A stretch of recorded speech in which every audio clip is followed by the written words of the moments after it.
Сәлем достар, менің каналыма қош келдіңіздер. Бүгін сіздермен өте дәмді, осындай басқан кезде қайтадан орнына келетін керемет, өте қарапайым пирогтың рецептімен бөлісемін. Ең алдымен менің каналыма тіркеліп, осы видеоға лайк басып, қоңыраушаны басып қойыңыздар. Сіздерге де жасап көруге кеңес беремін. Құрамы өте қарапайым. Пирогты дайындау үшін ең алдымен тереңдеу ыдысымызға 4 жұмыртқаны және 1 кесе толтырып қантты салып, жақсылап 3-4 есе көтерілгенше миксерлеп алатын боламыз. Және тұз салуды да ұмытпаймыз. Мінекей 3-4 есе көтерілгенше жақсылап миксерлеп алдым. Қоспамызға жарты кесе жылы сүт және жарты кесе өсімдік майын құятын боламыз. Және осы сүт пен өсімдік майын құйғаннан кейін осылай лопаткамен немесе қасықпен жақсылап араластырып аламыз. Одан кейін құрғақ ингредиенттерді араластыратын боламыз. Ұнға 1 шай қасық қопсытқыш және жарты шай қасық ванилин қосып жақсылап араластырып аламыз. Міндетті түрде ұнды алдын ала електен өткізіңіздер.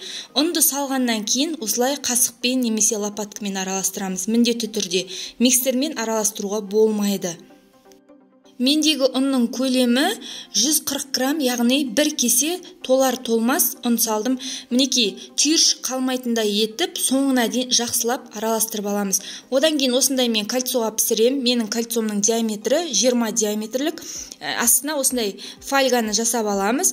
Одан кейін дайын болған пирогтың массасын құямыз. Осылай бетін арасын ашып аламыз, өйткені қазір піскен кезде тегіс болып пісу үшін.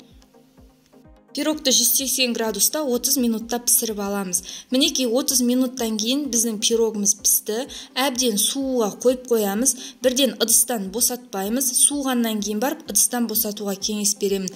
Өте, міне қарасаңыздар, көлемі 2 есе ұлғайды.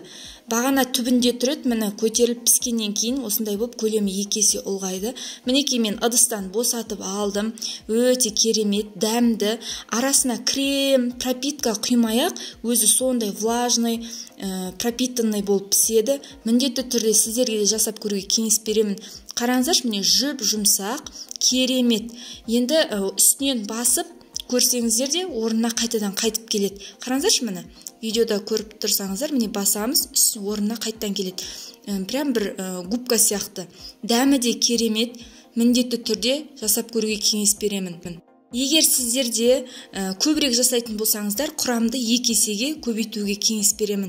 Достар, егер сіздердің ыдыстарыңыз үлкен болатын болса да, қосылатын құрамды 2 есе ұлғайтып жасауға кеңес беремін. Қазір мен ортасын кесіп көрсететін боламын. Достар, міндетті түрде сіздерде жасап көріңіздер. Өте қарапайым, дүкеннен ештеңені сатып алудың қажет жоқ. Барлығы үйдегі бар заттармен жасалады. Мінекей кесіп көреміз қазір. Және ортасы түсіп кетпейді. Бисквитті пісірердің алдында міндетті түрде духовкамыз алдын ала қызып тұру керек. Міне қараңыздаршы, қандай керемет жүп жұмсақ.